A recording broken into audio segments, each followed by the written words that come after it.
अब देखिए, नीट परीक्षा से जुड़ी एक बड़ी खबर सामने आ रही है। आपको बता दें कि एनटीए की याचिका पर सुप्रीम कोर्ट में सुनवाई हुई। ट्रांसफर पिटीशन पर सुप्रीम कोर्ट ने सुनवाई की। पिटीशन पर सुप्रीम कोर्ट ने एक नोटिस जारी किया। नीट विवाद पर 8 जुलाई को अब अगली सुनवाई होगी। तो देखिए, कल भी सुनवाई हुई थी इस मामले को लेकर, आज भी सुनवाई हुई और अब जो अगली सुनवाई है वो 8 जुलाई को होगी। 8 जुलाई को सारी जो याचिकाएं दाखिल की गई थी उन सभी पर सुनवाई होगी। सुप्रीम कोर्ट ने नीट काउंसलिंग पर फिलहाल रोक लगाने से इनकार कर दिया है।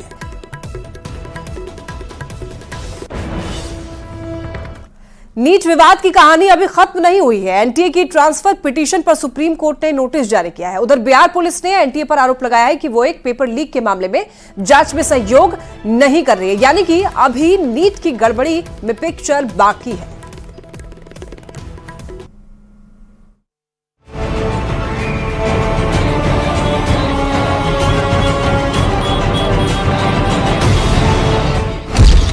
नीट पर कहानी अभी खत्म नहीं हुई है।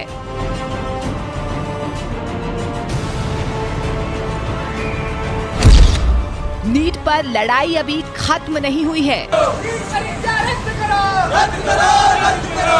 नीट परीक्षा रद्द करो, रद्द करो, रद्द करो। पेपर लीक पर परीक्षा का पंगा बाकी है। सुप्रीम कोर्ट ने ग्रेस मार्क्स को रद्द कर दिया। नीट यूजी 2024 की परीक्षा में जिन 1563 छात्रों को कम समय के एवज में ग्रेस मार्क्स दिए गए थे, उनके लिए दोबारा एग्जाम देने का ऑप्शन दे दिया गया और सुप्रीम कोर्ट के आदेश का पालन करते हुए एनटीए ने इस बाबत नोटिस भी जारी कर दिया है। नोटिस के मुताबिक 5 मई 2024 को जिन छात्रों को लेट से ओएमआर शीट मिली थी और जिसके एवज में उन्हें ग्रेस मार्क्स दिए गए, उन 1563 छात्रों को 23 जून 2024 को परीक्षा देने का मौका दिया गया है। लेकिन बात यही खत्म नहीं होती, क्योंकि सवाल अभी भी हैं। आरोप परीक्षा की प्रक्रिया में गड़बड़ी करने, पेपर लीक करने और तो और नतीजों से छेड़छाड़ करने तक का है।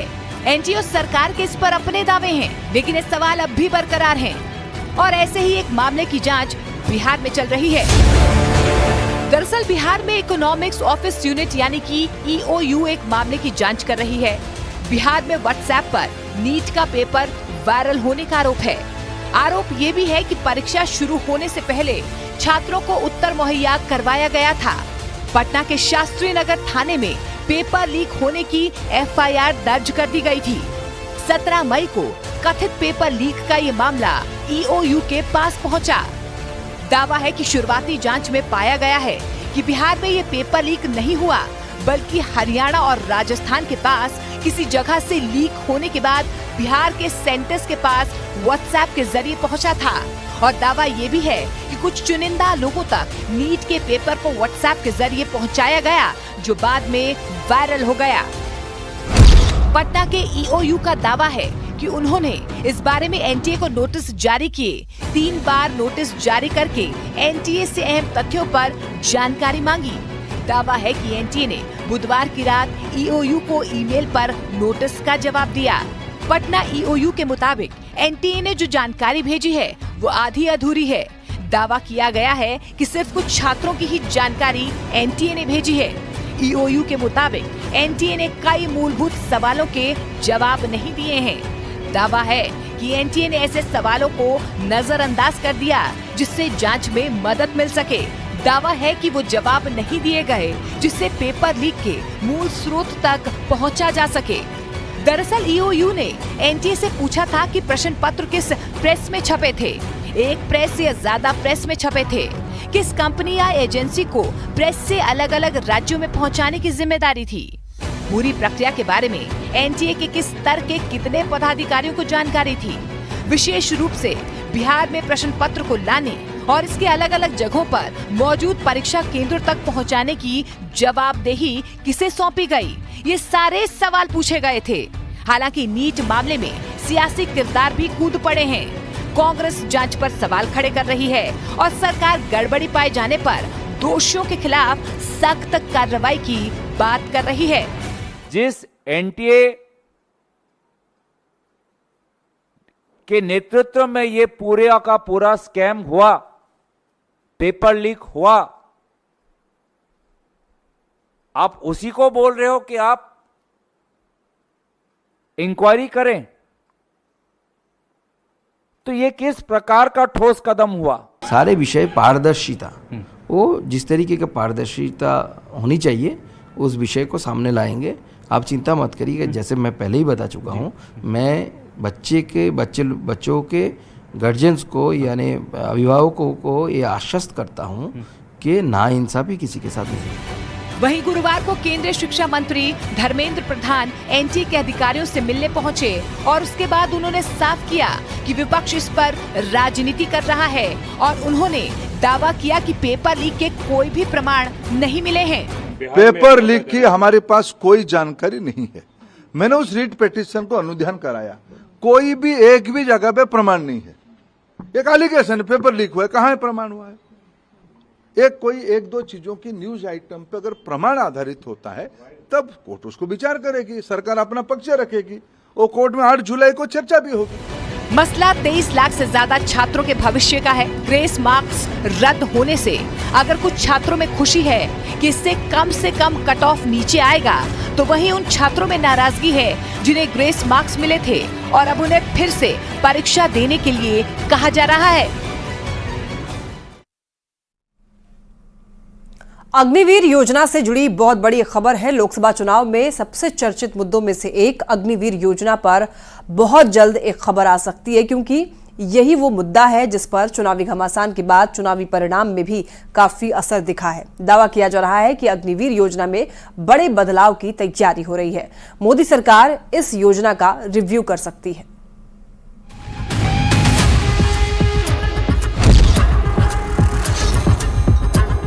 इंडिया की सरकार आएगी, अग्निवीर योजना को उठाकर हम कूड़ेदान में फेंक देंगे।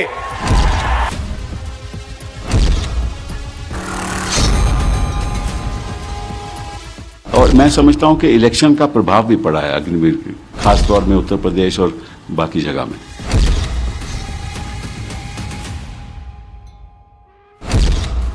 अग्निवीर जो 24 के चुनावी पथ पर सबसे ज्वलंत मुद्दा रहा, अग्निवीर जिसे विपक्ष के बड़े बड़े नेताओं ने चुनावी मंच पर उठाया, अब उस अग्निवीर योजना में बदलाव की सुगबुगाहट शुरू हो चुकी है, क्योंकि इस मुद्दे का असर सियासी घमासान से लेकर चुनावी परिणाम तक में देखने को मिला। इस बार हमारी पूरी कोशिश होगी, ऑपोजिशन में बैठे हैं मगर अग्निवीर को ऑपोजिशन में रद्द करने की कोशिश करेंगे। अग्निपथ स्कीम को लागू हुए 1.5 साल का वक्त हो चुका है और इन 1.5 साल में इस स्कीम को रिव्यू किया जा रहा है। अब सूत्रों से खबर है कि डिपार्टमेंट ऑफ मिलिट्री अफेयर्स ने तीनों सेना से इस पर रिपोर्ट मांगी है, यानी अग्निवीर योजना में कुछ बदलाव हो सकते हैं। अग्निवीर जवानों का कार्यकाल बढ़ सकता है।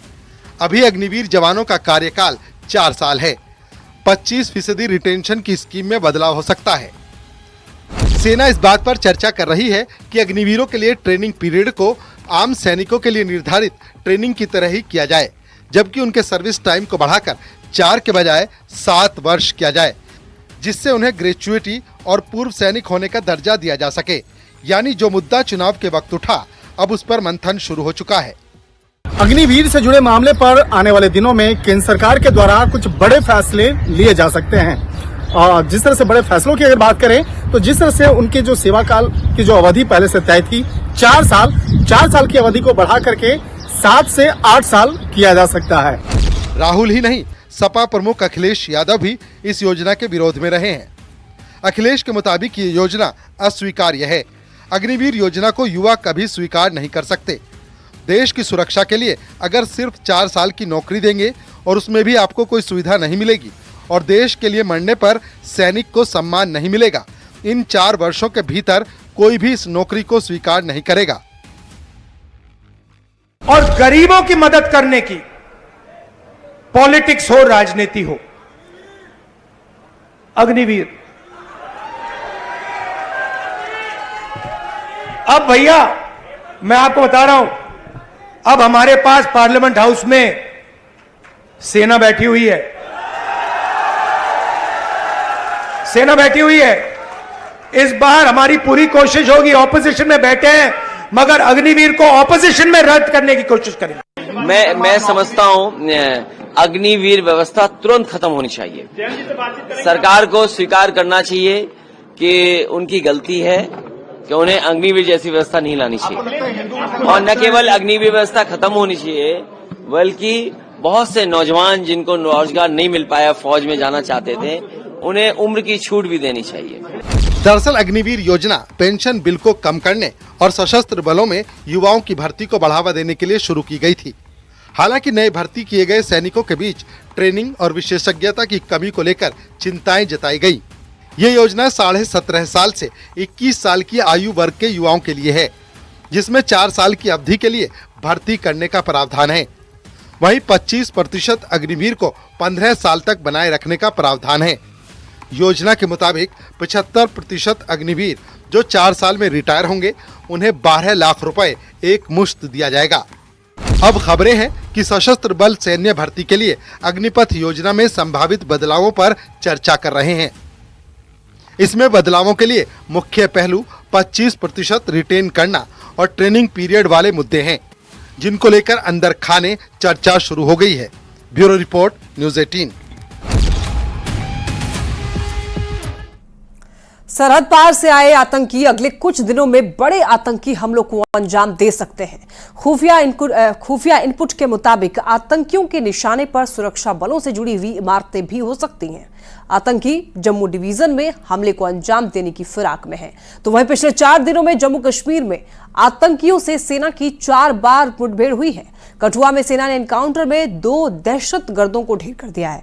उधर नौशेरा और रियासी के जंगलों में सेना का सर्च ऑपरेशन जारी है।